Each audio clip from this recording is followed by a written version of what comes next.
Hey everyone, welcome back to Google Workspace Recap, your number one source for everything Workspace by the Tab Geeks Network. My name is Jesse Nolan, my co-host is Steve Larson. We are here to help you keep up. I'm having a little trouble keeping myself up, personally. The twins had a long night last night, and we were recording here in the morning again, Just since I was night, sleeping like every night. Probably. Well, yeah, but last night was a little bit more. Yeah, we are recording during the day here because I'm trying to get some sleep earlier in the evening during our normal recording time. So appreciate everyone's flexibility on that. In other news, I finally received my new ChromeOS beta tester swag, which you can see if you're watching over on the YouTube. It was only for the first 500 people who filled out the new ChromeOS beta tester community. If you join the community and then filled out the forum, which you all should have done since we talked about it here on the show several weeks ago. And I'm looking at you, Steve. I know, I forgot. I completely get forgot. the cool new swag t-shirt and sticker, which is already affixed to my laptop, so you can't see it yet. I'll have to post it. But I've been missing out on a social lot of media. swag these days. Yeah. Well, I just, you're losing your edge, Steve. What can I say? Yeah, that, and then I don't think there was any swag for the Chrome OS beta exam. Like that no one got sent stuff for that, which we'll have to bring up on our rescheduled event. Speaking of, so we are going to be, having that happen very soon. We're working on getting a new date. I can't remember if we had mentioned it the other week, but obviously with everything that Jesse is working on with the twins at the moment, we had to delay last week's birthday episode on the 12th there. So stay tuned for that. We'll have the exact date, pushed out across all the socials and let everyone know in all the communities. But in the next week or so, we should be doing that for you. And then, with that being said, working on happy birthday, Steve. Oh yes, thank you. I guess, it is late the there, but first. Well, it's, we had one before and after, so kind of bookended my birthday. Congratulations, I guess, right? So a little bit before and after, So that episode will be coming up. That'll be an addition to our recap editions. Right? We're not going to be doing that as part of one of our weekly updates. So that'll be an extended episode. But then we are working on another Googler as a guest to join us. I think that will join us for one of the weekly recap episodes. So just trying to organize that probably within maybe end of February, early March, perhaps. And of course too, overall. Well, this is what I was just going to say, is that if anyone out there is listening, thinks that they might be a good guest to have on, wants to talk about, a certain topic, reach out to us and, see if we can figure something out. We'd love to have you on the show. If you're, a Googler, or if you're a Google partner, or if you're just an IT person that wants to talk about Google, we'd love to have you on. Absolutely. And then I don't know, is that's all the intro information we had for this week, I think, right?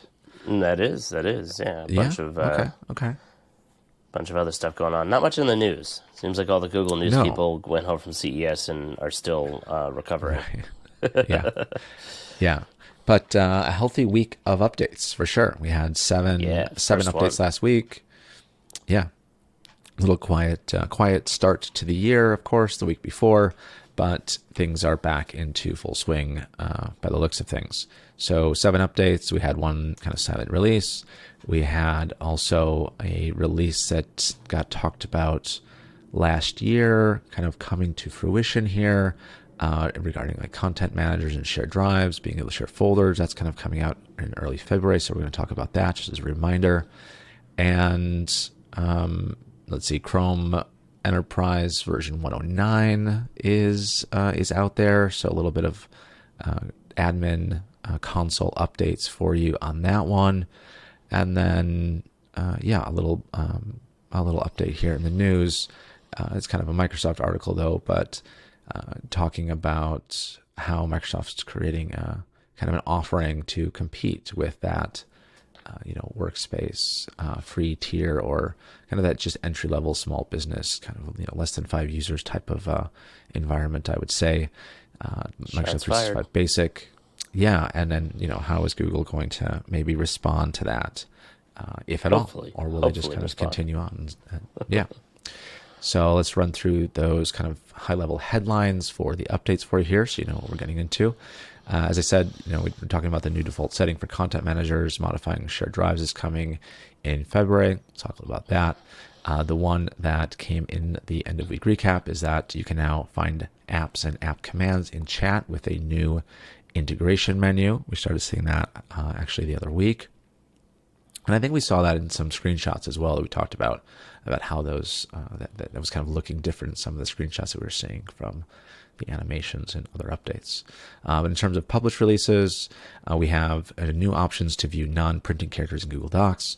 There's some improvements to voice features in Google Docs and Slides. You can now start to manage the Google Workspace API activity from a single location. Next, there's some increasing efficiency through better meeting room management with Room Release. There's some new in-meeting reactions for Google Meet.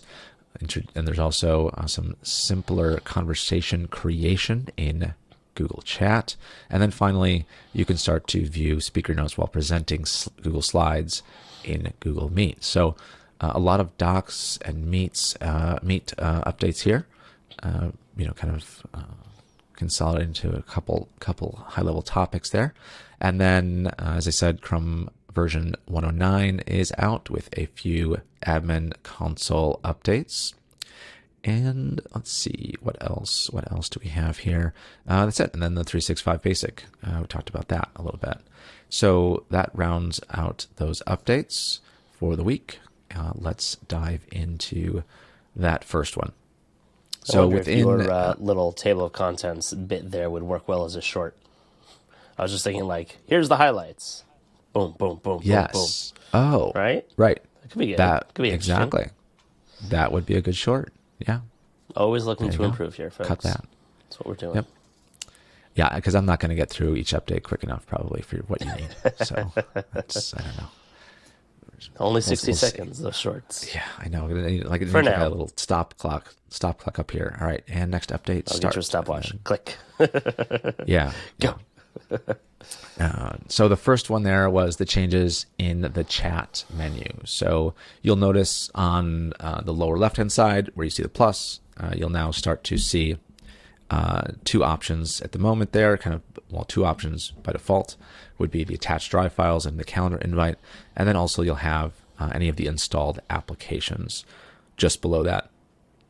So if you're using any of those, they will start to appear there. And I think this also brings back the kind of one-click add a video meeting and a few other things there, which I think were briefly consolidated into that, expanded menu.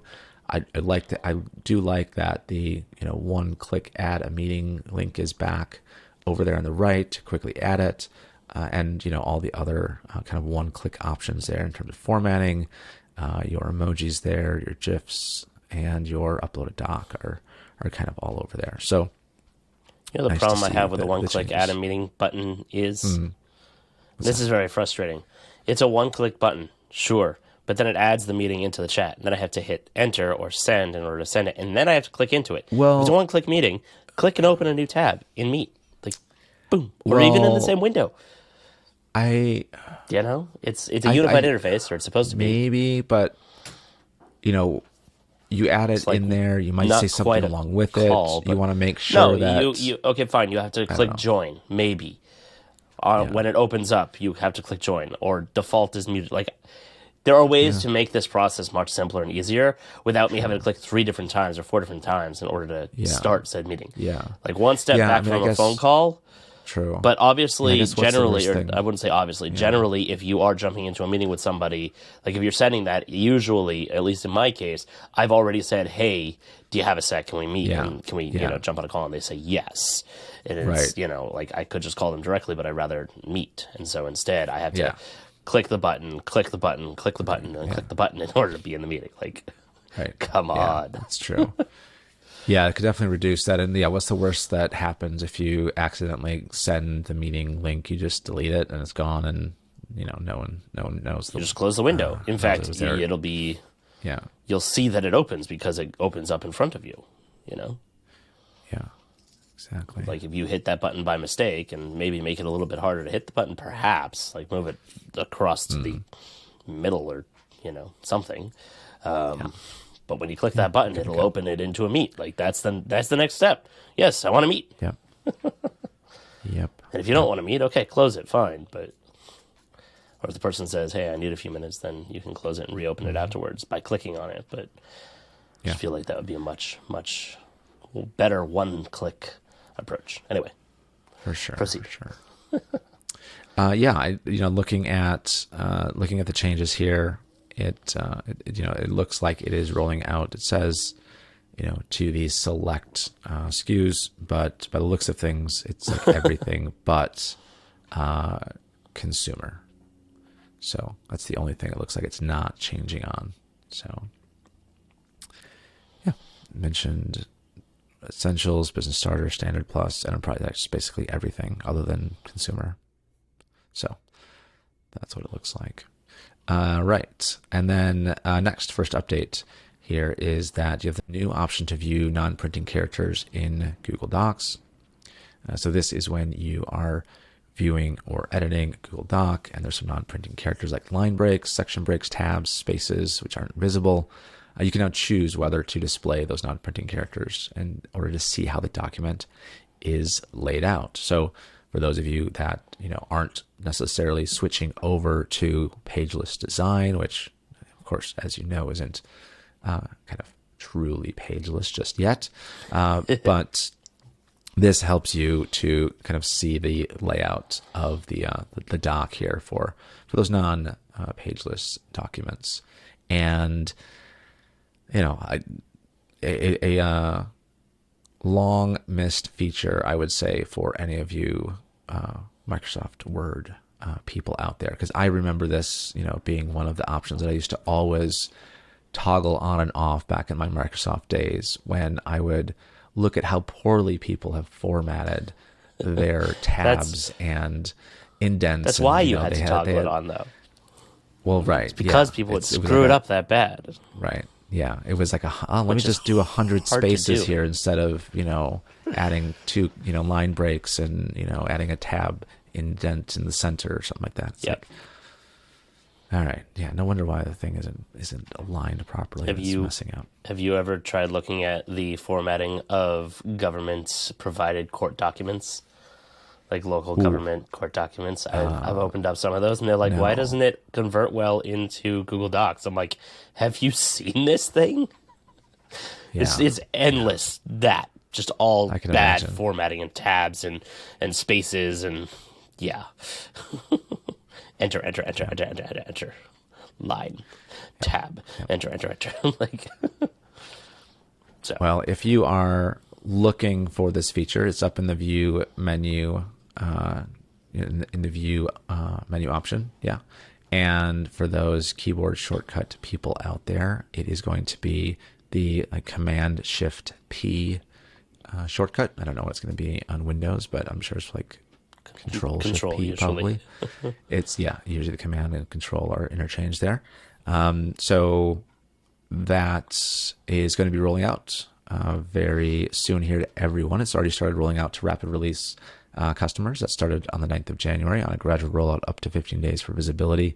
And then the scheduled release domains will start to see that in a couple of days, starting the 23rd of Jan, also on a gradual rollout up to 15 days for visibility.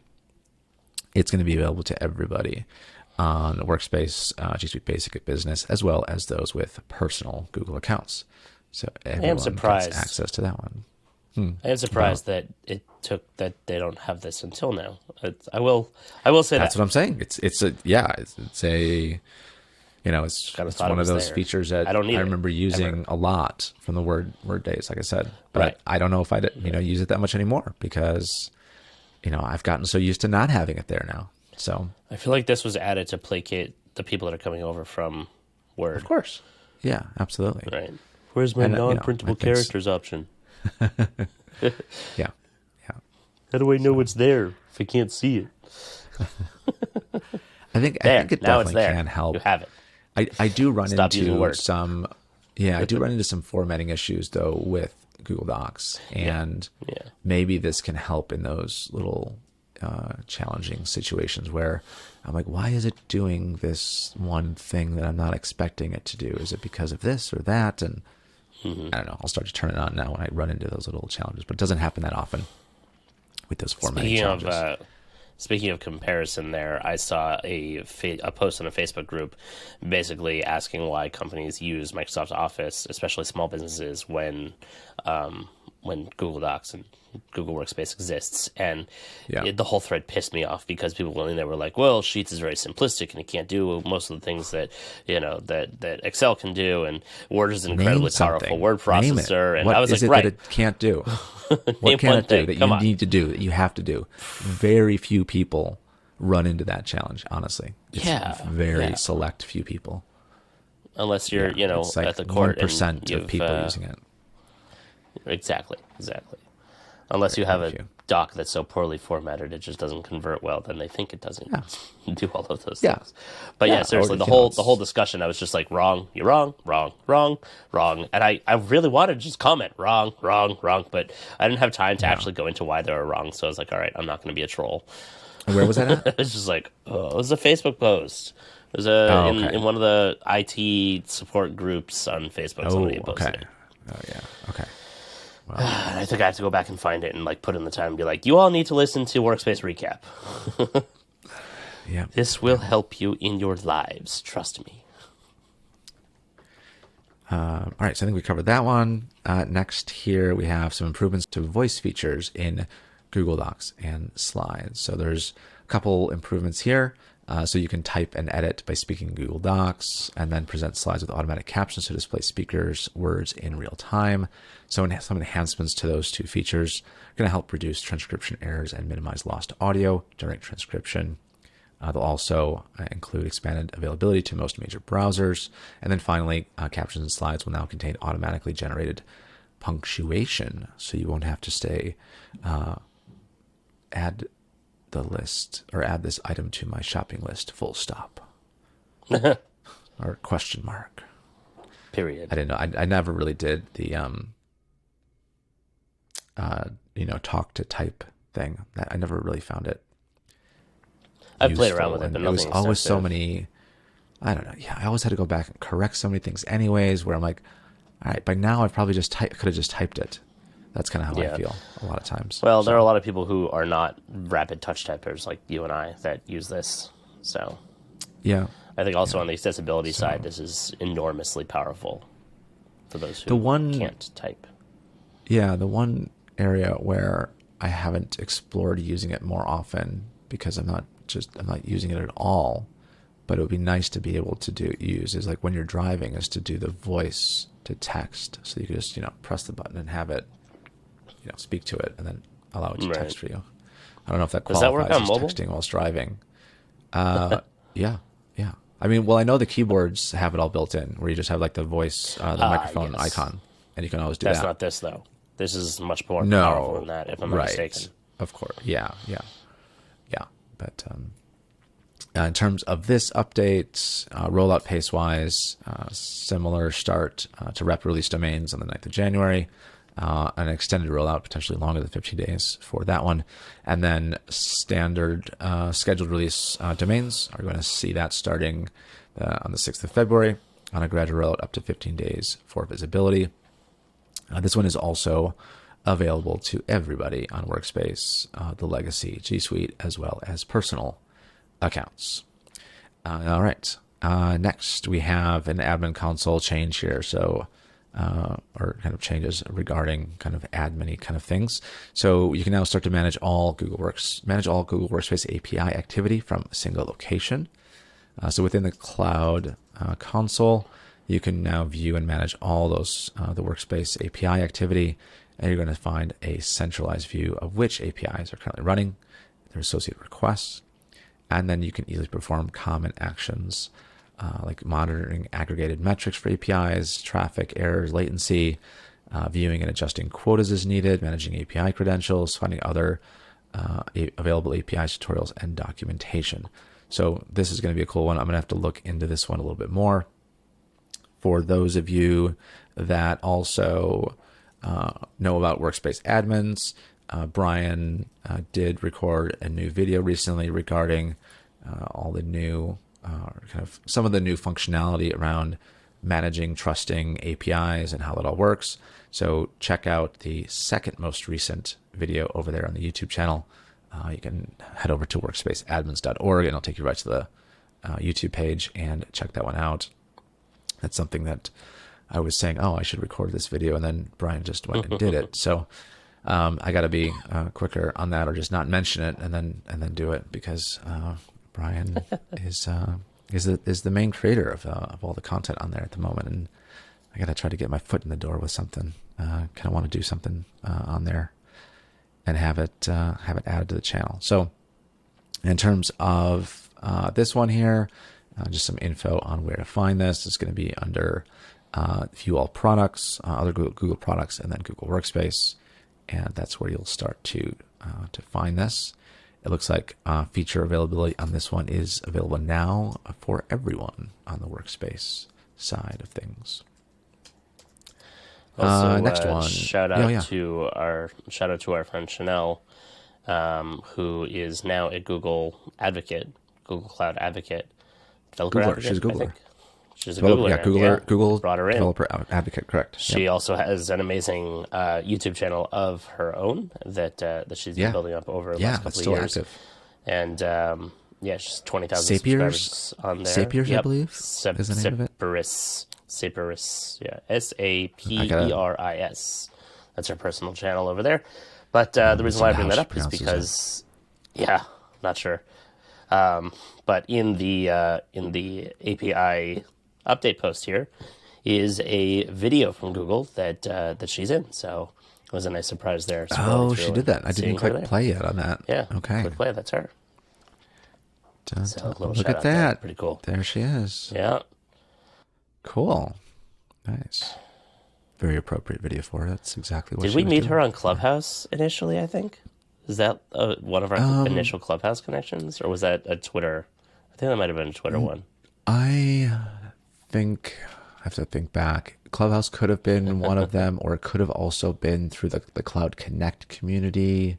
Right. I know that she was definitely with us exactly. on some Clubhouse sessions that we did. Yeah, I believe back she in the was. day. Right. Yeah, I'm not exactly sure how that connection started. I think it was through some other people too that had connected with her, and then got linked over to me, and then us, and it just kind of expanded from there. So, Yep. yeah, very cool to see that. All right, so next one, jumping over into meeting rooms and efficiencies. So some increased efficiencies through better meeting room management with Room Release. Room Release has been around. It's been out there, but I think, as it says here, is that Room Release is an existing feature that releases booked meetings. Booked meeting rooms when all but one attendee declines the invitation. The default will now be on. And that update improves upon the opportunity for admins and their colleagues to have better context for location planning, meeting room management, and attendee accommodations. So there's a little bit of a transition period here. I remember, I always had to enable this, right, when creating a resource.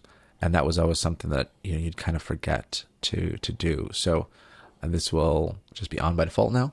And there's a bit of a transition period in terms of when this feature is going to be on by default. So that is going to started the 11th of Jan and goes till the 6th of March. And that's where admins can see the opt-out structured meeting rooms or user groups for the room release setting, and kind of be able to adjust that as needed. So the rest of the article. That. Yeah, the rest of the article. Oh, it's a tiny image there. Yeah, sorry. Sorry, Jesse. But it does look like, there's some bulk editing options, which is nice. You can select all of them, click edit, and apply that to up to 200 resources at a time if you want to make that adjustment to all of them.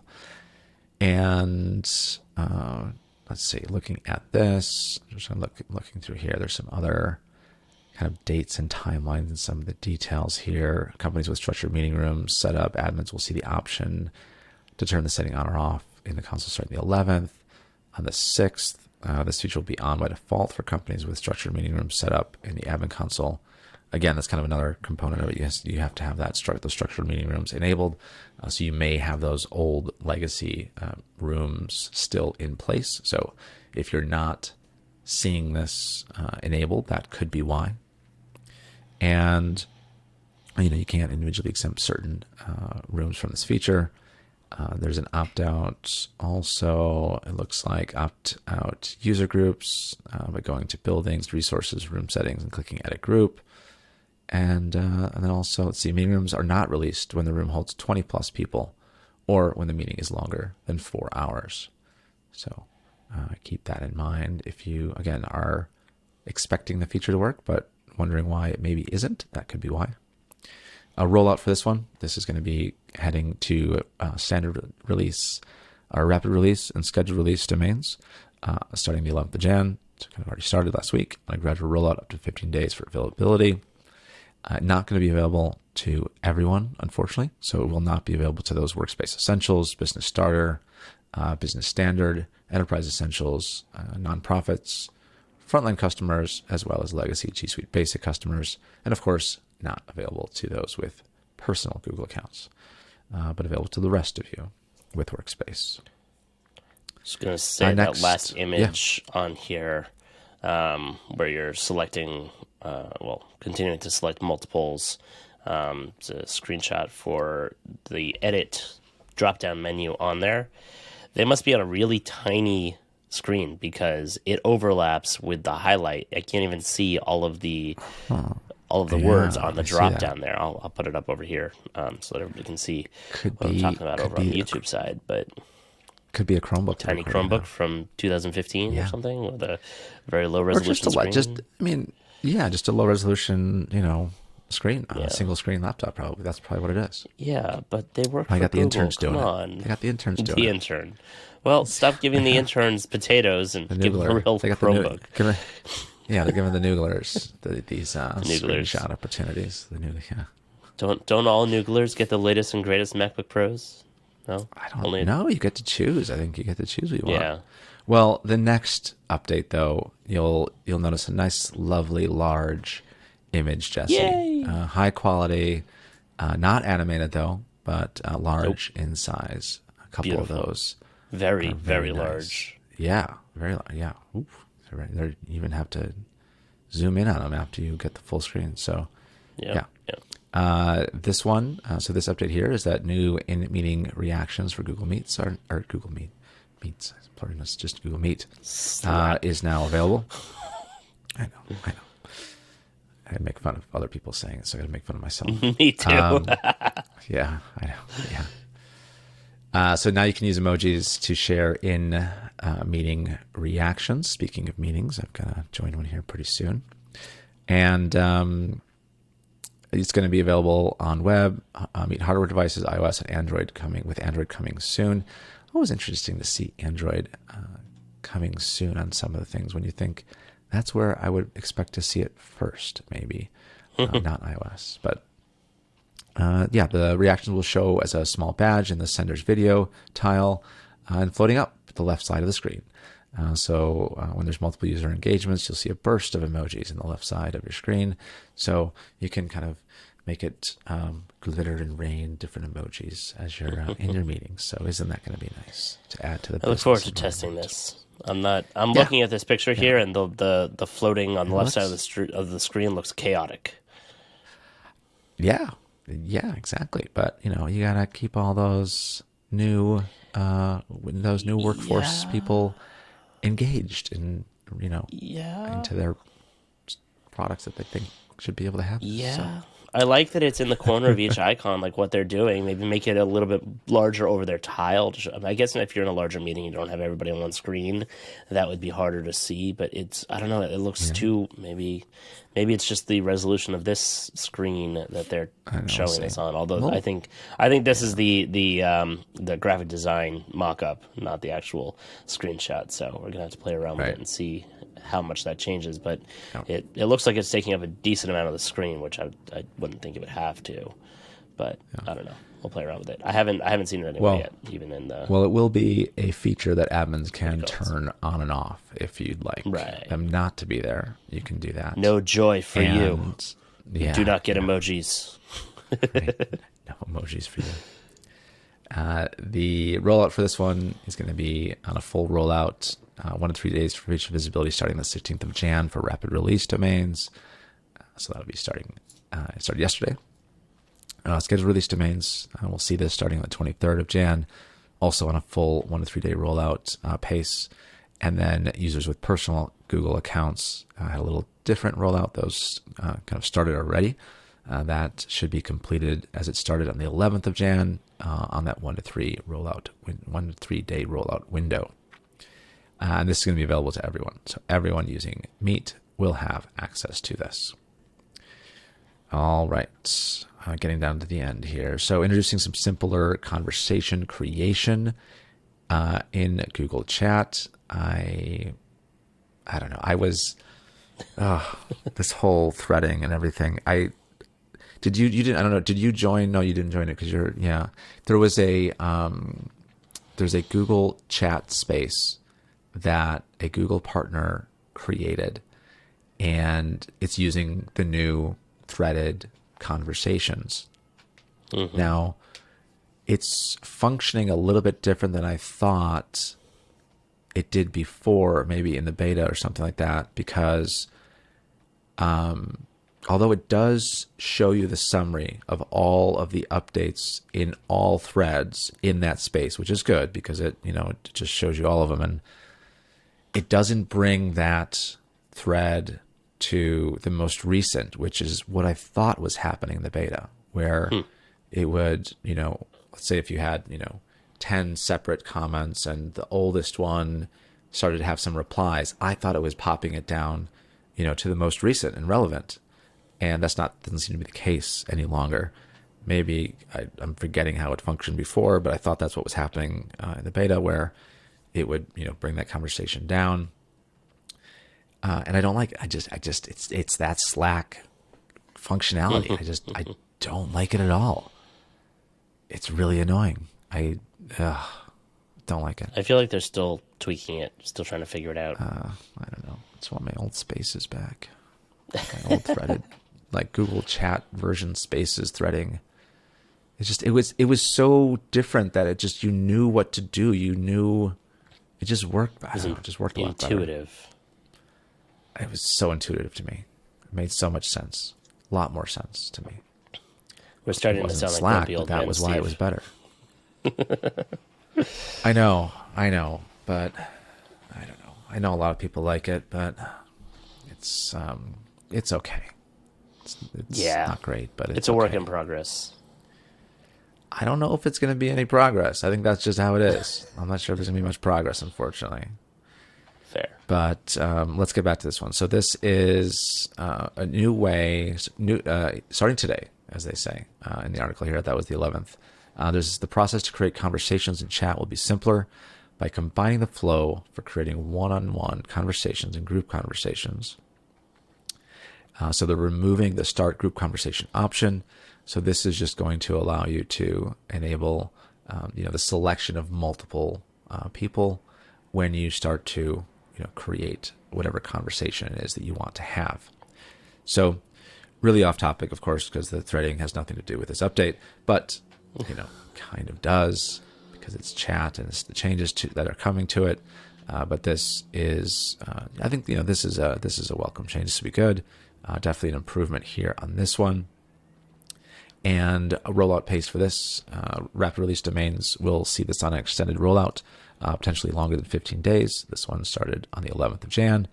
And then starting the 3rd of the 3rd of February, the scheduled release domains will start to see that on a gradual rollout up to 15 days for visibility there. And available to everyone with Workspace, Legacy, as well as personal Google accounts. There you go. And then last but almost least, because we still have a little bit more to go. But you can start to view speaker notes while presenting Google Slides in Google Meet. So this will allow, this is kind of relates back to an October 2022 release update, where you could the ability to present slides directly in Google Meet. So adding to this, you can now view your speaker notes within Google Meet and give you, a little side-by-side view of what you've written down for yourself. So you can view that as you're presenting in the meeting. So if you're looking to do that, of course, do the slide presentation or initiate the presentation, through Meet, and then you'll have the kind of the options there to present to tab in Meet, choose Google Slide presentation, then click the speaker notes, and that will display that on the window there next to it.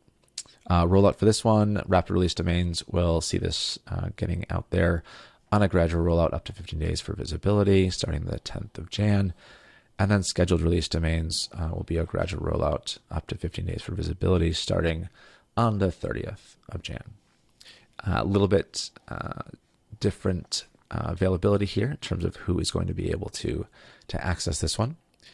This is not going to be available to the Workspace Essentials, Business Starter, Education Fundamentals, Frontline, as well as the Legacy G Suite Basic business customers, and also not available to those with personal Google accounts. And yeah, Jesse, why don't you talk about the Chrome version 109 admin console updates? Not too much to talk about there, but while you do that, I will just get signed into something here real quick. Honestly, haven't looked at them, so give me a sec. New policies in the admin console. Serial, allow USB devices for URLs. It's a long name there. Looks like this one is for setting the policy allows you to list sites which are automatically granted permission to access USB serial devices with vendor and product IDs, and matching the vendor ID and product ID fields. Omitting the product ID field allows the given site's permission to access devices with a vendor ID, matching the vendor ID field and any product ID. Interesting update there. Is there a rollout type on this? I don't know.